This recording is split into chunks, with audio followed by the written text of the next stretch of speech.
All right, so let's dive right into this whole situation with the temple and the Ganga water, right? It's something you don't hear every day. Yeah, definitely unusual.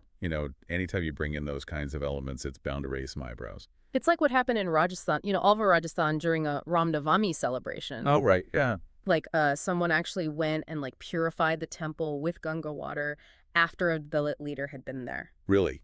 Okay, Yeah. so we're talking about serious symbolic stuff here, right?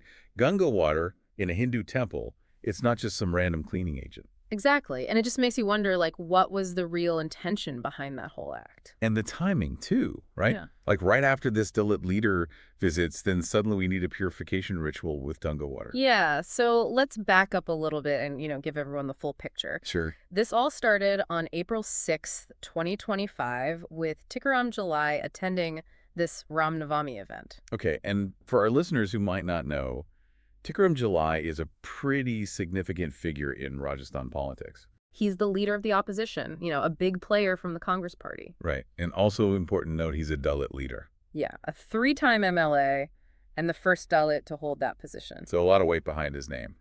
Definitely. So he's at this Ram Navami celebration in Alwar. Seems like it was a pretty normal festive occasion. Right, just a regular religious gathering. But then the next day, April 7th, Here comes the twist. enters Gyandev Ahuja, a former BJP MLA. Interesting. And he shows up carrying Ganga water and announces that the temple needs to be purified.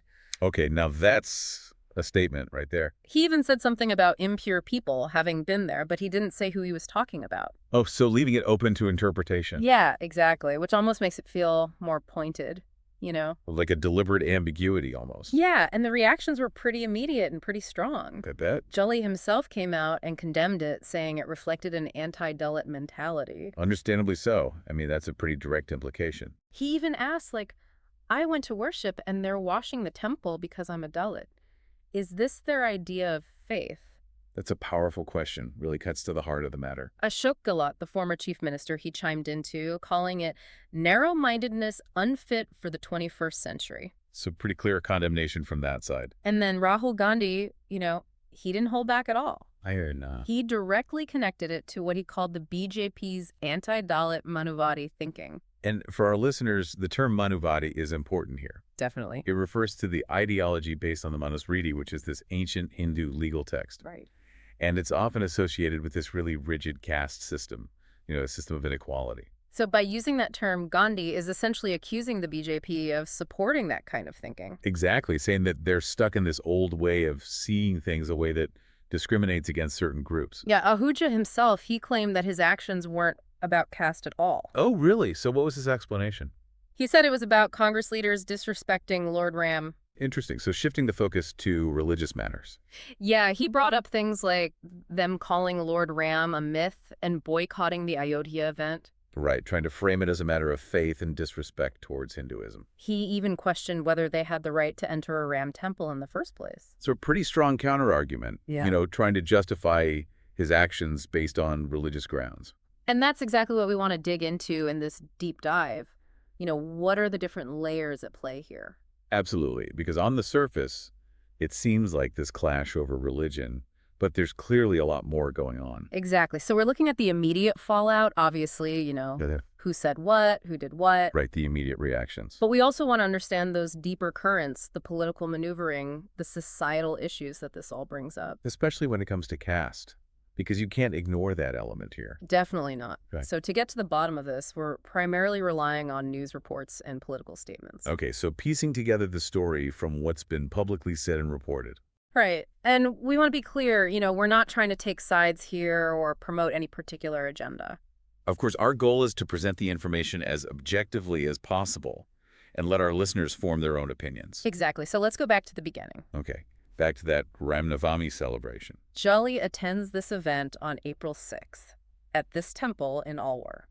And like we said, it seems like a pretty standard religious gathering. Right. Nothing out of the ordinary reported, at least. So Jolly being a prominent leader in the area, he's probably a visible presence at this event. You would think so, yeah. Nothing to suggest that anything was amiss at this point. And then the very next day, April 7th, Ahuja enters the scene. with his Ganga water. Can you imagine that scene, a former MLA shows up with this sacred water and makes this big declaration about purification? Yeah, it's a pretty loaded image, right? Definitely not a subtle move. And remember, he said he was cleansing the premises because some impure people had been there, But he wouldn't say who he meant. which, just adds to the speculation. Exactly, and the Congress Party, they were not having it. I can imagine they jumped right on this. Julie's response was immediate, highlighting the anti-Dalit mentality behind it all. And that question he asked is really powerful. You know, I went to worship and they're washing the temple because I'm a Dalit. Is this their idea of faith? It really makes you think about what's considered pure and who gets to decide that. Right, like whose beliefs are considered acceptable and whose are seen as somehow contaminating. And Grohl's condemnation, narrow-mindedness unfit for the 21st century, that was pretty strong too. Yeah, definitely sends a message that the Congress Party sees this as backward and unacceptable. And then Rahul Gandhi's statement about the BJP's anti-Dalit Manuvari thinking really took things to another level. So directly accusing the BJP of holding these discriminatory views. And that term Manuvari, like we said, it has deep roots in India's history and its caste system. So it's not just a random insult. It's connecting the BJP to a very specific ideology. One that has historically been used to justify inequality. Right. And by bringing this up, Gandhi is essentially saying that the BJP is operating from that same mindset. Now, on the other side, Ahuja, he had his own defense. Syria. He claimed that it wasn't about caste at all, but about Congress leaders disrespecting Lord Ram. Okay, so trying to shift the narrative away from caste discrimination. Yeah, he pointed to things like their past statements about Lord Ram calling him a myth. Right. And their boycott of the Ayodhya event. So painting them as anti-Hindu, essentially. Exactly. And he even brought up Sonia Gandhi's past affidavits and the fact that Kare and Rahul skipped the Ayodhya event. Okay, so he's really trying to build a case here, saying that his actions were justified based on the Congress Party's stance on Hinduism. But is that really the whole story? Is that a legitimate excuse for what happened? Well, that's what we're trying to figure out, right? Is this really about religious differences, or is there something deeper at play? And the Congress Party, they didn't just let this slide. No, they really went on the offensive with this. They framed it as a much broader attack by the BJP, not just a one-off incident. So using this to paint a larger picture of the BJP as anti-Dalit. Exactly. We saw accusations flying left and right, demands for apologies from the top leadership of the BJP. Okay, so really trying to put the pressure on. Duramaresh, he even said that the BJP and RSS have a deep-rooted anti-Dalit mindset. Wow, so a very serious charge. And he claimed that this mindset is ingrained in their ideology, something they're taught from the beginning. So they're not just a few bad apples, but a systemic problem within those organizations. And Rahul Gandhi, he took it even further, talking about a battle between the Constitution and the Manusmriti.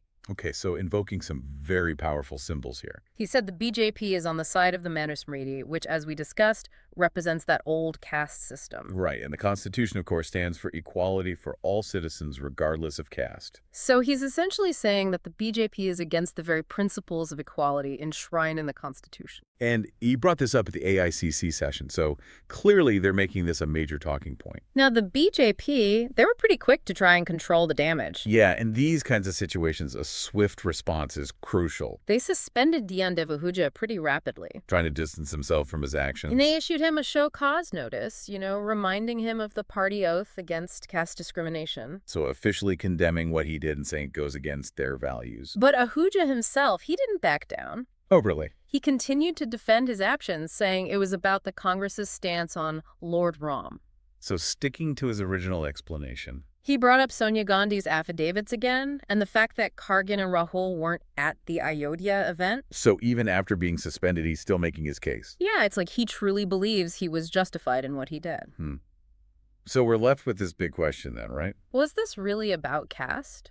Or was it just a political move using religion as a weapon? Or maybe it's a mix of both. Yep. It's rarely black and white in these situations. Exactly, and that brings us to this whole issue of caste in India. Which is a huge topic, obviously, centuries of history and complex social dynamics. But we can't ignore it, especially in this case. Definitely not. We have to remember that Dalits have faced a long history of marginalization as untouchables. And that history casts a long shadow.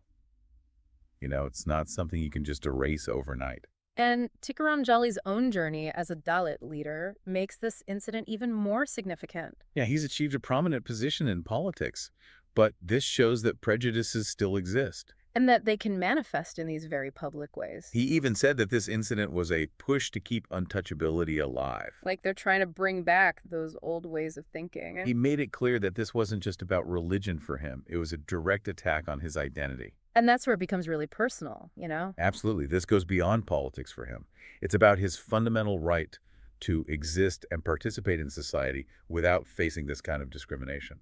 Now, Ahuja, he said that his actions weren't caste-based, and he even brought up a time when he visited July for his birthday. A birthday visit. Okay, so trying to show that he's not prejudiced against Dalits. Yeah, but does that one gesture really erase the impact of what he did at the temple?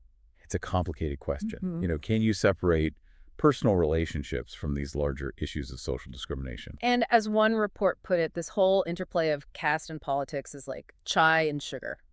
Okay, I like that analogy. They're separate things, but they mix together so thoroughly, it's hard to tell where one ends and the other begins. Yeah, you can't really disentangle them, can you? And that's what makes this situation so tricky.